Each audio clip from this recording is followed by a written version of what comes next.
Even the people you love the most are going to make you want to kill somebody. And if you happen to be celebrating Hanukkah at work, oh, there will be blood. Johnny Christmas by Ivy Pacoda. Narrated by Rob Morera. Over in the Gulf, I got some bad ink. Prison-style shit. Given all the bad things that happened over there after the towers fell, and the bad things I did, this was the least of my worries. But still, I brought home enough scars that I didn't need this one. It was supposed to be my girl's name. Same girl who would visit when I was locked up in the Brooklyn House of D on Atlantic, awaiting trial for one of the things I narrowly escaped having pinned on me. Like many of the girls whose boys were locked up, she stood outside the jail and hollered at me, voice like the A train screeching into J Street. When I shipped out, I wanted her name on my arm to remind me someone cared enough to shout herself hoarse in the dark. Problem was, the name came out all lopsided like it had been slurred by a 2 a.m. drunk. Didn't heal right either, what with the sand and sweat and all-out stress of war. And that heat. 10,000 pounds of heat. Back in Brooklyn, the world kept spinning in my absence. While I was in basic and then 3 tours in the desert, my neighborhood got a fresh coat of paint, some fancy lipstick, croissants instead of rolls. You'd have seen it coming if you were paying attention instead of causing trouble. I don't have to tell you what came and what went. That story is everywhere, and there's a bunch of quasi-old-timers like me haunting the last dive bar in Cobble Hill who will fill your ears with that shit.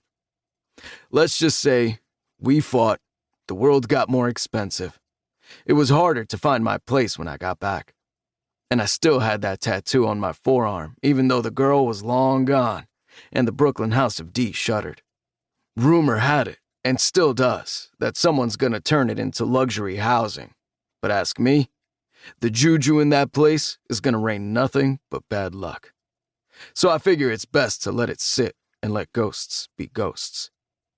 Sometimes it's okay to be reminded of the way things were instead of transforming them into something better. Regardless, the neighborhood started filling with families and cool kids, and bistros, boutiques selling Brooklyn back to locals and newcomers, a cat cafe, whatever the fuck that is. And between it all on Smith, next to the last of the last old-school diners, a tattoo shop. Black and blue. Not that there's anything special about that. So much ink on the kids these days, if you came from space, you'd think they were born with it. But what caught my eye about this place was the art in the windows. Fisheye, wild-style paintings of the hood like I remember it. The Wyckoff PJs, the BQE over Atlantic Avenue, and the big old painting of the Brooklyn House of D. Down in the corner of that piece, the artist's name.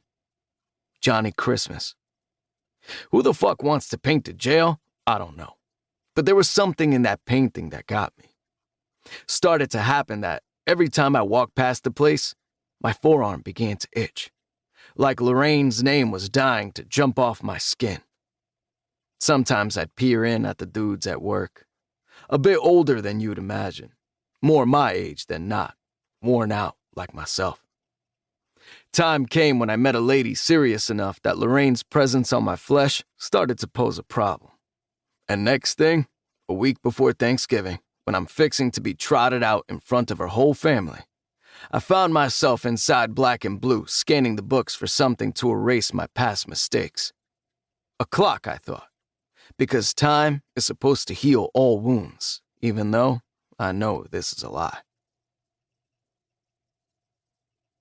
The girl behind the desk was a sagging pink cushion of piercings, speaking of past mistakes, and asked me if I had a particular artist in mind for my cover-up. "That guy work here?" I said, pointing to the House of D art in the window. "Johnny Christmas? Come back this evening." I'm not good with faces. Paying attention to them, I mean. When you're trained to kill and to expect to be killed, you learn pretty quick not to spend time making eye contact. You never know how quickly someone's going to exit your life and how.